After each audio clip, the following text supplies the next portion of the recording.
Hi, I'm Trista Engel, CEO of Paragon Legal, and welcome to GC Sidebar, a short and sharp conversation series with today's most forward-thinking general counsel. In just 4 questions, we cover the legal industry, leadership, careers, and a little fun.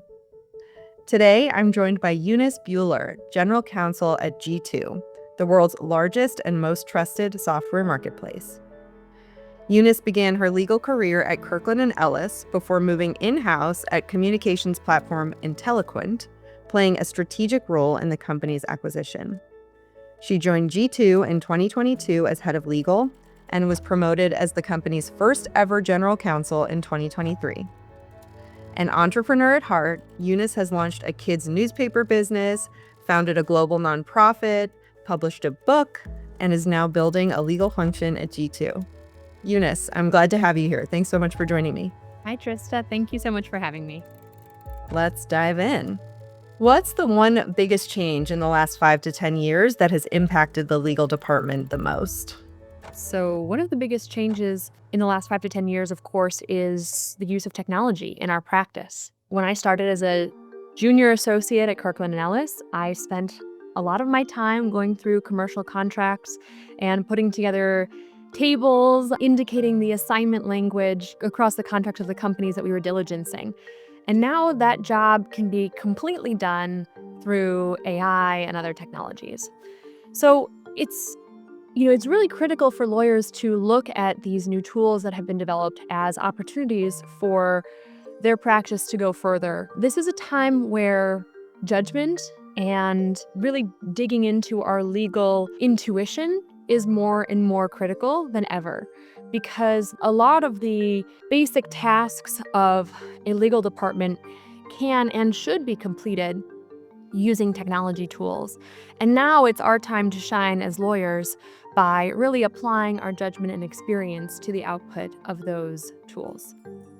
Yeah, that's a great point. And it makes you think about the experience, your experience as a junior lawyer versus the experience of tomorrow's junior lawyers, or even, I'm sure, folks you bring in on your team who just have come up differently maybe than you did. What accomplishment are you most proud of in your current role? By far, my greatest pride and joy is my legal team. I have a phenomenal legal team of very diverse, brilliant lawyers. I believe that it is a best-in-class legal team. We're a full-service legal department. We cover everything from commercial agreements, product advisory, litigation, governance matters, intellectual property, labor and employment. Everything that is legal, is handled by our department.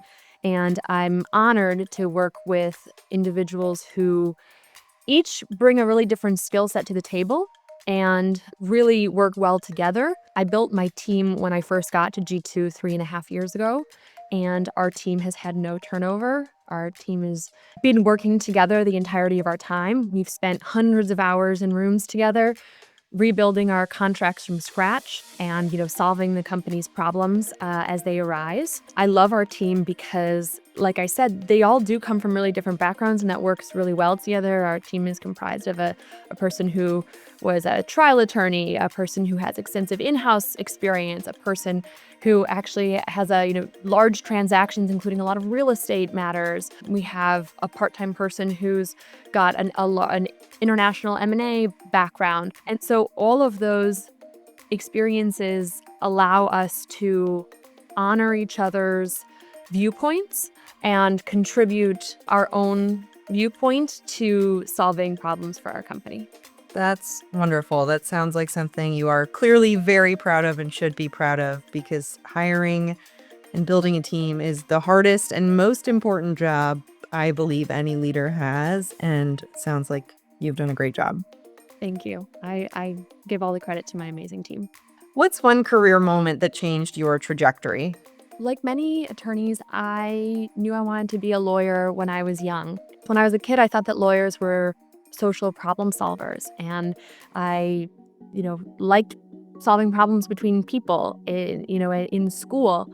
And so I set out to go into practice law. But as I began my practice early on at a large law firm, there was a point where I wasn't feeling joy in the practice any longer and really questioned if I even wanted to be a lawyer anymore. And really wondered if, have I invested all of this time, effort, work, money into something that's not what I really want? And so I, knew that I needed a change and thought about, like I said, leaving the practice of law entirely, but spent a lot of time with those who know me, family and friends, to brainstorm ideas on what I might want to do next. Those ideas range from going to business school to buying a gym to traveling abroad, but really landed on maybe just trying the practice of law in a slightly different way. Maybe it was just that particular law firm practice that wasn't bringing me the joy that I wanted anymore. And I'm really happy that I had the support of those loved ones who said, you know what, Eunice, you are a lawyer. You have the skill sets of attorneys. You are made for this job. It just might not be in that one place. And I'm extremely grateful for all of those people encouraging me and tapping into the importance of being a lawyer and how it was so integral to who I am, because I love what I do right now. I'm so happy I'm practicing law. I'm so happy to be at a company that supports innovation and creative thinking. I get a lot of joy out of my practice every day, and I encourage any lawyers who might be feeling in a rut to stick with the practice of law, because it's an amazing, honorable, fun practice if you find the right fit. I love that. That's great advice. And I love that you really took the time to figure out what makes you happy and find that path, because there are so many different paths you can take as a lawyer. There's so many different roles you can play, and they're not all going to be a fit. But if you love it, it's worth finding the one that is. That's right. That's right. If you weren't an attorney, what would you be? If I weren't an attorney, I would be a news anchor, reporting live, maybe from Kabul, reporting for CNN, something like that. I love that. I could see it. I could see it. Maybe that's a future life. Maybe so. Maybe so. Maybe this is my start. Yes. We'll send this video to CNN. And the bonus question, who is your favorite fictional lawyer? I've got to say, I am inspired by Elwood, because she's true to herself and she practices law in a way that is fun and authentic. And I think that that's a great thing. I love that. The authenticity piece is so strong and so important, even if they poke fun at it a little bit. That's right. Well, this was really fun, Eunice. Thank you so much for being here. Thank you for sharing your insights and more about your journey. Thank you, Trista. Very happy to be with you all. All right, that's a wrap on today's episode of GC Sidebar. Catch more great conversations on our website at paragonlegal.com. Thanks for tuning in.